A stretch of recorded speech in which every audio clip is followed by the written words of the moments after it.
Hey guys, this is Noah, Max, Eric, and Seth for Noah and the Boys podcast. What's up, gamers? Hi. Hello. And today we're doing true crime. We have a mass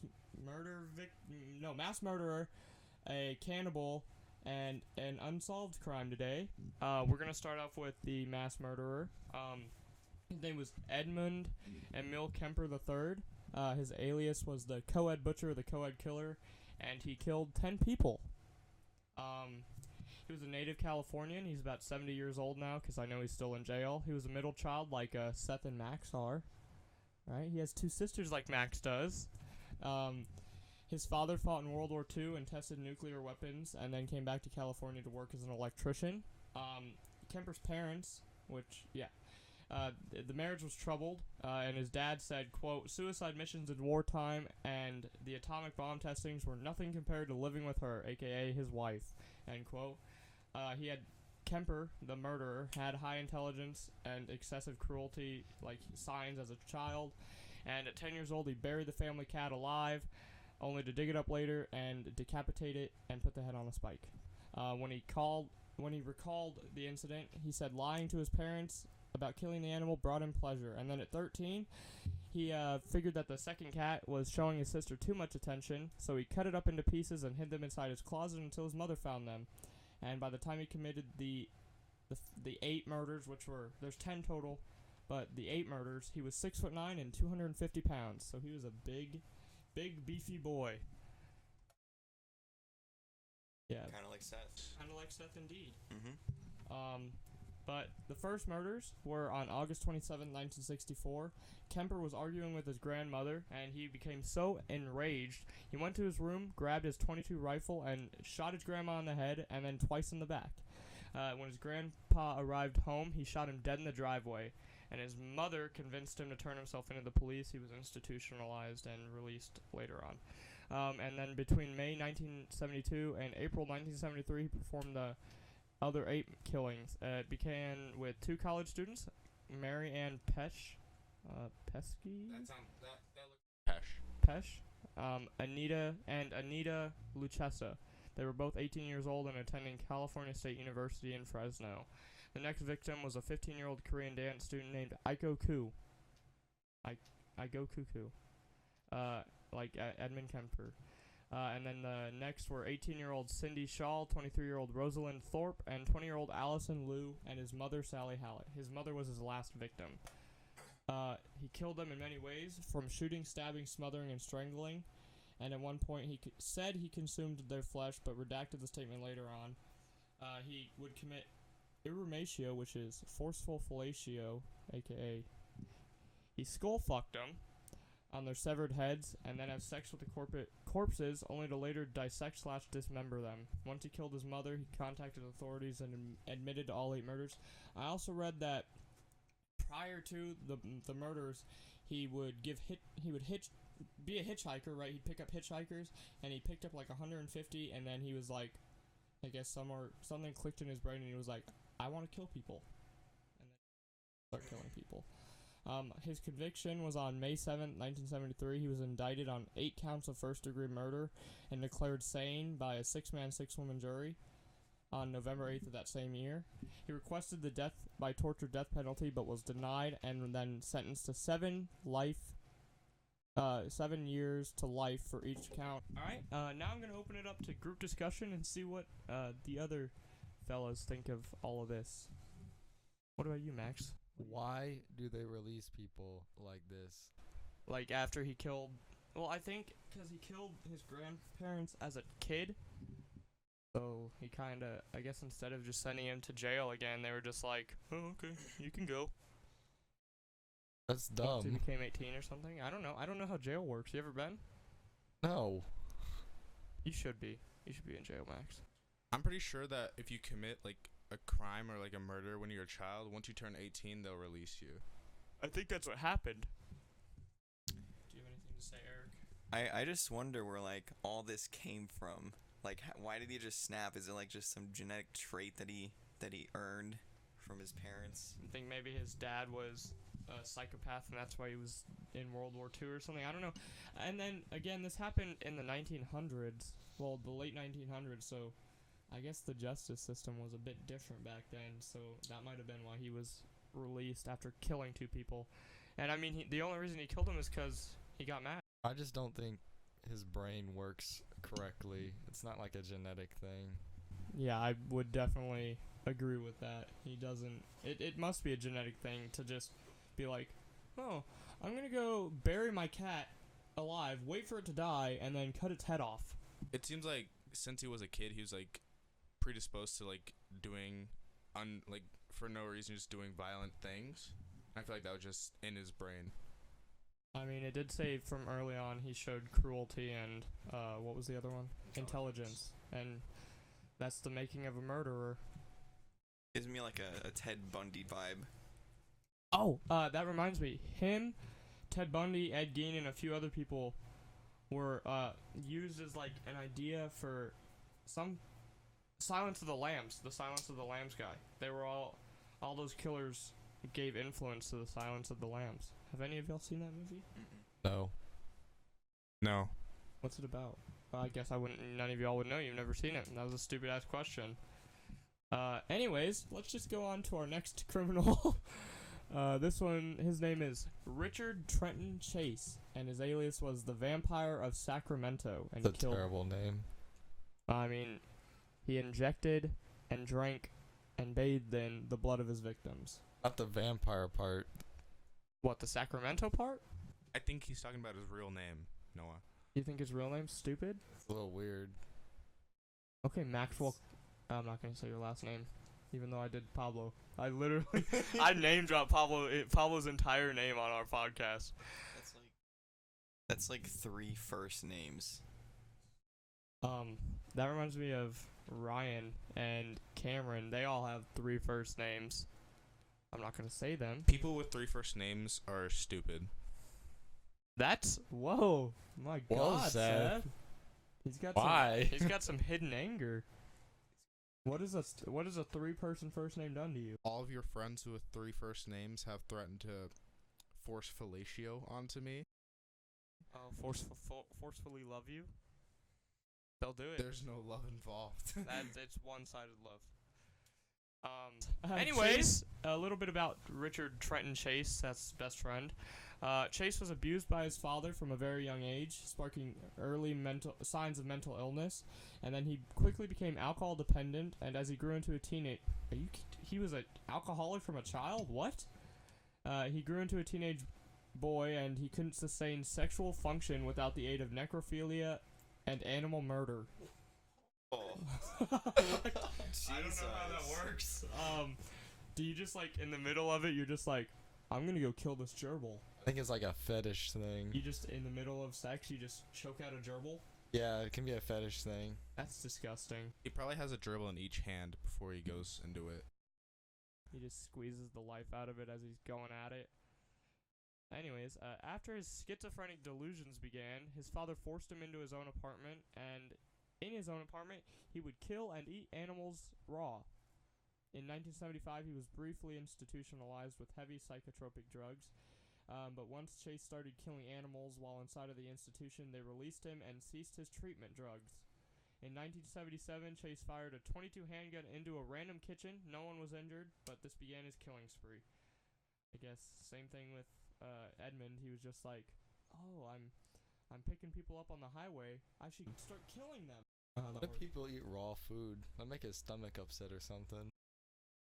There is, I forget what the food is called, but it's literally just raw meat. You're not supposed to eat raw meat. But it's treated or something. Sushimi, that's the raw meat. No, I'm talking there. People eat raw ground beef and stuff. Oh yeah, people do that. And like, it's... Still don't think you're supposed to do it. I guess it's how they're treated. I mean, you are the same person that... You aren't supposed to eat it. Earlier, didn't you say... Far before the podcast, didn't you say, and I quote, pool water is like... It was Seth. No, that was Eric, who said pool water was the most nutritious. I said pool water is more nutritional than normal water. Because it has chlorine in it? Yeah. And then I said it was like 50% pee, so he was wrong. I mean, that's nutrition right there. You get some protein in it. There's no ingredients on this, otherwise I'd say No, did you really just check for ingredients on a water bottle? yes. Ingredient 1, water. A lot. Okay, true. A lot of bottles have ingredients on them. I don't see the issue. But anyways, let's go on to Richard's murders. Did you just take a Snapchat, Eric? No. Did you just? You're on Snapchat. You just Okay. put your phone away. We're doing stuff. This is more important. Not gonna do anything. Anyways, 2 days after the kitchen incident, Chase killed Ambrose Griffin in a random drive-by shooting, and then I'm gonna assume that it was at the end of 1977 that this all happened, because in January of 1978, Chase was breaking and entering when he came across the home of David and Teresa Wallen. David was at work, and the door was unlocked by Teresa while she was taking out the trash. Chase shot her with the same .22 used on Griffin, and then began to forcefully love, it's the R word, and I'm not going to say it, her body after she died from her head wounds. Chase then carved the body up with a butcher knife, drank the blood of the organs, and bathed in it. The crime was finished up by stuffing dog feces into the corpse's mouth. That's actually really gross. I feel sick thinking of that. There was a queen who thought that if she bathed in the blood of beautiful women, it'd make her look better. Like, make her look young. I think Yeah. I've heard of that. I know what you're talking about. I don't know who it is, but I know what you're talking about. Some queen tyrant person. Well, a lot of the queens way back when were I tyrants. think she was like murdered. Isn't that the most recent queen? Queen Elizabeth III? Yeah. I don't think the microphone picked you up. That's why I had to repeat what you said. That's good. You gotta get closer if you want to talk. You gotta get closer. Do you understand? How old is Queen Elizabeth III?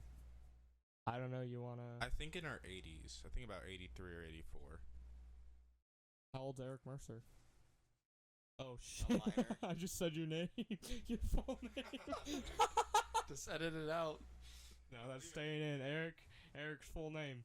2 days after he did this to that corpse of, I forgot her name, Miss Wallen. Well, 2 days later, he entered the home of Evelyn Meroth, who was babysitting 2 children and hanging out with a neighbor, Dan Meredith. He shot Dan in the head, killed the children. Chase did this. Killed the children and then killed Evelyn. He sodomized the corpse and drank blood from the neck. As Chase let the blood pool into her abdomen, he drained and drank it. From there, he stole Dan's body and ate the brain matter and corpse. He left the corpse at a church nearby, completely mutilated. It's like a zombie, dude. When I was looking for people to do this about, like cannibals, one of them was the guy who did bath salts and ate the face off of a man in Florida. Yeah, I heard about that. I think everybody heard about that. If you didn't hear about that, you're very, very, very much out of the loop. During the conviction, Chase left far too much evidence behind. He just, from what I read, I'm assuming it was like semen and stuff. He was kidnapped shortly after. No. Yeah, he was kidnapped shortly after the last 4 murders. Police found the victim's body parts inside his apartment, and after the arrest, Chase was sentenced to the death penalty by gas chamber. But before he could let this happen, Chase gathered up a bunch of his antidepressants and overdosed on him, killing himself. He escaped justice, you could say. Or that was justice. Suicide is not justice, Max. It's He called still being. technically got the death penalty. No, but he's being a coward. He did it Yeah, himself. He took the coward's way out. Do we say this? I don't mean to offend anybody. Don't kill yourself. Don't ever kill yourself. It is the coward's way out. I'm not gonna sugarcoat that, but just don't. Nobody killed himself. We're gonna have to put the suicide hotline in the description now. So for anybody who feels like passing away, please don't. That's necessary. No, you should definitely do that. Should I do it in every single one? No, I'm not, Yes. because I'm not gonna talk about suicide in every single podcast. Depressing. I hate you, man. I hate you so much, dude. You're sick in the head. Oh my god. Good point. Next up, we have the unsolved case, the Keddie Murders. 4 people died Were found right away, and another one was found 3 years later, and that was disgusting, Seth. But about the murders, on the night of April 11th leading to the 12th of 1981, Glenna Sharp and her children Tina Sharp, John Sharp, and family friend Dana Wingate, who was a man named Dana, were all murdered inside of cabin 28 in Keddie, California with a claw hammer and a knife, I believe. However, 2 younger Sharp boys, another friend, were in the next room and completely unharmed, as well as Sharp's older daughter in the next cabin over. Tina was missing at first, but her skull was recovered 3 years later, confirming her death. The hammer was found in 2016 in a pond nearby the cabins. Sheriff Greg Hagwood, who is the current sheriff, I believe, or at the time of the articles, when the articles were posted, he was the current sheriff. He believed 6 people were involved in the murder, judging by how brutal it was, and I guess other things that were involved that were not explicitly said in the article I read. At the crime scene, the order of the bodies were pretty brutal. John, the older son, was found closest to the front door, his bloody hands bound with medical tape, and he had his face bashed in, or his head bashed in, but he was face up. His feet were bound to Dana via an electrical cord. Dana was laying down on his stomach and had a badly damaged head partially on a sofa pillow. Sue was found lying close to the sofa on her side, covered by a blanket. She was naked from the waist down, and evidence shows she was rearranged from an indecent position. Sue was tightly gagged with a blue bandana and her underwear, as well as medical tape. She had defensive injuries on her arm, probably trying to protect the children, that's what I assume. There were lone pools of blood all over the living room floor, showing that the bodies were moved and staged much like Sue. Blood was all over the walls, bed sheets, as well as the soles of Sue's feet and the boys' shoes, as well as being smashed with a hammer. The victims were also stabbed. I read that they believe that while Sue and the boys were trying to help people out, like whoever was in the cabin, Tina, I'm assuming, the little girl, and they also said that Dana and John, I think his name was, the son, walked in on it, walked in on everything happening, and that's why they had blood all over their shoes and stuff, because they walked into the murder scene or whatever. But yeah, that's pretty intense. Rest their souls. We got some theories here. It's believed that there were 6 suspects, 2 of the leads being Martin Smart and his friend Bo Bobede. I don't know. It was also John Bobede. I don't know how to pronounce that. They both passed away, but the other 4 are alive and apparently have been identified. But I didn't see any names. There's a theory that other Keddie residents were involved in the murders of these 4 individuals along Smart and Bubede. So I think Smart and Bo, I'm just going to call him Bo because I don't know how to pronounce his last name. Smart and Bo were the lead suspects. I think it was pretty much guaranteed that they were involved in the murders. So I guess that would make it with Keddie residents, other Keddie residents, I'm going to guess that this is a pretty personal endeavor. The final theory is that there was a police cover-up due to the fact that then sheriff was supposedly friends with Martin Smart. Former Sheriff Doug Thomas was his name. He claims that he was not friends with Smart and that Smart, quote, at one point, he and his wife were having marital problems and they came to my office when I was sheriff and wanted me to counsel them, end quote. Apparently, Thomas was going through a divorce at the time, so he didn't understand, oh, why'd you guys choose me? He admitted to giving 1 counseling session to the couple, however, and shortly after the murders left for a new job at the California Department of Justice. Marilyn Smart, Martin's then-wife, I don't know if they actually got divorced or anything, but I'm going to say then-wife, doesn't recall ever meeting with Sheriff Thomas, but doesn't know of a friendship between here and then husband Martin. Him and then husband Martin. I really typed that bad on my teleprompter. Anything to say about this one? Any theories? What is the killer's name again? The supposed killer, one of them was Martin Smart and Bo, not going to say his last name. I think Bo's last name is pronounced Boobeed. You could have said that earlier if you thought that. You were talking. True.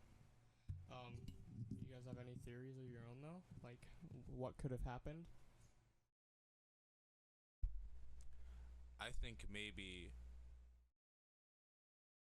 former sheriff was involved in some way, and that's why he left immediately after the murders or soon. I thought maybe. I mean, that would also explain the police cover-up, is that he helped, kill him, and he was like, okay, cover this up, get my name out of it, and then I'll get the hell out of Dodge. I'm 99% sure it was Bigfoot. Are you kidding me? I mean, Bigfoot is up in Northern California like that. No, I was joking. Sounds like something a cryptid would do. I guess, Especially the tying them up and moving them around at different positions, Eric. Yeah, with medical tape and using a claw hammer and a knife. I also forgot to mention this. They found a hunting knife. Bigfoot could use a hunting knife. He's got hands. Yeah, why not just kill him with his hands? But he's like an 8-foot tall ape, max. Yeah, but if he could use a knife and wouldn't have to expend so much energy crushing their skulls with his hands. Max, if you're an 8-foot tall ape, would you kill someone with a knife or just destroy them with your hands? Well, I would say a knife because people can scream when you're smashing them with your arms. I mean, if They can also scream if you stab them. Yeah, that's true. If you're smashing their head in, I don't think they're gonna hear anything. I don't know. Because they'll be dead. Maybe I don't want to get my hands that dirty. Why are we talking about ways for Remember, Bigfoot to Max, murder? You're an 8-foot tall ape Good in this question. scenario. I don't know. Yeah, this is not the podcast to be talking about Bigfoot. Talking about Bigfoot murdering people. Close enough. I guess that would be a true crime if Bigfoot killed anybody with a knife. Why would Bigfoot kill somebody with a knife, Max? You learn how to use it. My Bigfoot might as well have used a gun. Oh, speaking of guns, they found rifle pellets, so they think that a rifle might have also been involved. Yeah, but Bigfoot couldn't use a gun because his finger's too fat to fit in the little. Have you ever trigger shot a guard. gun? Yeah. Okay, this is the when was this? 1980s, right? It's 1981. It's up in rural California, up north. Bunch of poor people because this is a community of cabins. Do you really think they would have had a nice rifle that Bigfoot? Why am I arguing? I'm basically arguing on your side in this. No, I'm not arguing on your side. No, Bigfoot did not kill these people. Martin Smart, Bo Bubede, the sheriff, and maybe a few other people killed these people, I think. What if they were Bigfoots in disguise? What if the sons, or what if Dana and John were in on it, right? They were gonna kill him too, and then they got turned on. You mean John, the son of the lady who was murdered? That is what I said. Quite literally, I said the son, John, and his friend Dana were in on it, and that's why they walked in. Why were they murdered then? Because they got turned. Because they probably didn't think they're young, right? So they're like, okay, you'll snitch. And that's 5 people, so Bigfoot. maybe Bigfoot's the 6th person, Max. He is the 6th and the 7th. Alright. There was no 7th, Max. You don't know about that, do you? Never Alright. caught them all. Alright, I'm just gonna go ahead and wrap the podcast up here. Thank you guys for watching or really listening, because I'm tired of hearing about Bigfoot. That was pretty much all of them. If you guys have any theories, I guess you can leave them in the comments. But we will catch you all next week. I don't know what the theme is or the topic of conversation will be. Bigfoot killing people. Yeah. No, it won't be. That's I not. like that one, Max. But oh my God, rain just came in like a rocket. All right. Goodbye, everyone. Spooky atmosphere.